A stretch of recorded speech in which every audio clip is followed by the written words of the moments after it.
شاهد افریدي نه بل ورځ سپی ورک شوی و چې بیا ورپسې صحافیانو ټویټ کړی و شاهد افریدي نه چې سپی ورک شو نو هغه د سپي حوالې سره ټویټ وکړل چې بیا څه صحافیانو شاهد افریدي پسې ټویټ وکړل نو بیا شاهد افریدي پکې یو صحافي له سپی هم ویلی دی چې شاهد افریدي نه دغه کم د سپي ویډیو مطلب ورکړی و چې ما نه سپی ورک ته په هغې که چېرې تاسو کتلي کمنټ پې تاسو وګورئ نو خلکو ورته عجیبه عجیبه کمنټس کړي دي د شاهد افریدي چې کم یو فیم و په پاکستان کې په دنیا کې نو هغه په دې وجه باندې کم شو چې د عمران خان خلاف څه بیانات جاری کړو نو د هغې په وجه باندې ډېر غټ اماونټ کې فین فالوورز د شاهد افریدي نه وتامبېدل او د شاهد افریدي بعض ټایم کې سټیټمنټ هم داسې راشي لکه شاهد افریدي یو بیان جاری کړی وری جی شاهد افریدي یو غټ صحافي له سپی ویلی دي د شاهد افریدي سپی روکو چې هغې نه یو غټه لانجه جوړه شوې وه بل حکومت چې کوم دی پیټرول هم که خیر په دې ویډیو کې موږ په پیټرولو خبره نه کوو په شاهد افریدي باندې کوو شاهد افریدي سپی روکو چې د هغې دپاره بیانات او لایف کورج هم وچلېدو او بل طرف ته د پی ټي آی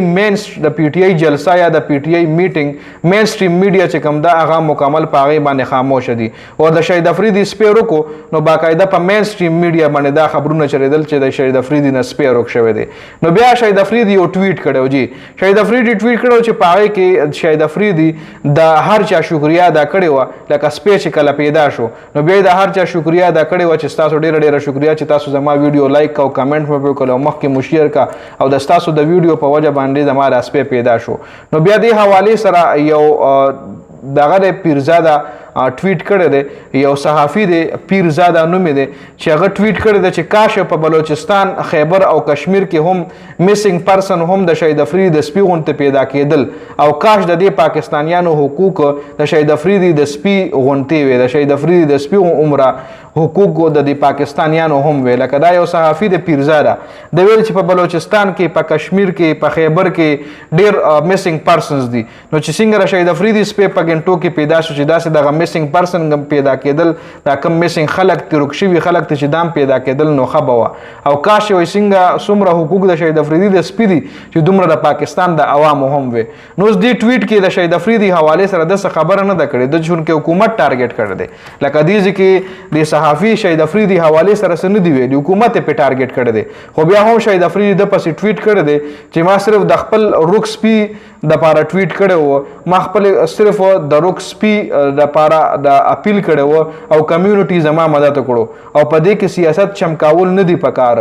لکه مطلب وایي څومره ستاسو ګیره هوا سوچته چې تاسو په دې باندې سیاست کوئ او زما سپی ستاسو نه وایي 1000 ګونه بهتر دی دا شاهد افریدي دي صحافیانو له وایي چې زما سپی ستاسو نه 1000 ګونه بهتر دی ځکه چې هغه جیلي اوټونو باندې یا جیلي ګوتو لګولو باندې جیل ته نه ځي او نه د عوامو پیسه خوري چې بیا ملک نه هم فرار شي لا صحافي به د ملک نه فرار شي وي نو دی ولا پیغور هم ورکړی دی بل د جی یو آی حافظ حمدالله چې کوم دی هغه هم دې حوالې سره ټویټ کړی دی چې کله د یو غټ سړي سپی روک شي نو هغې نه بریکینګ نیوز جوړ شي او د غریب عوامو زوی چې روک شي نو خاموشي وي نو دا لا څنګه میډیا ده لکه د غټ سړي سپی روک شي هغې نه بریکینګ نیوز جوړ شي او د غریب سړی زوی روک شي انسان ټول روک شي نو په هغې باندې بیا وایي میډیا خاموشه وي نو دا لا څنګه میډیا ده نو اوس عوام شاهد افریدي نه ډېر زیات نفرت کوي او که شرې عوام د جی یو آی د آرمي پې راپاسېده په شاهد افریدي باندې نو بیا به د شاهد افریدي حالات ډېر زیات خراب شي جی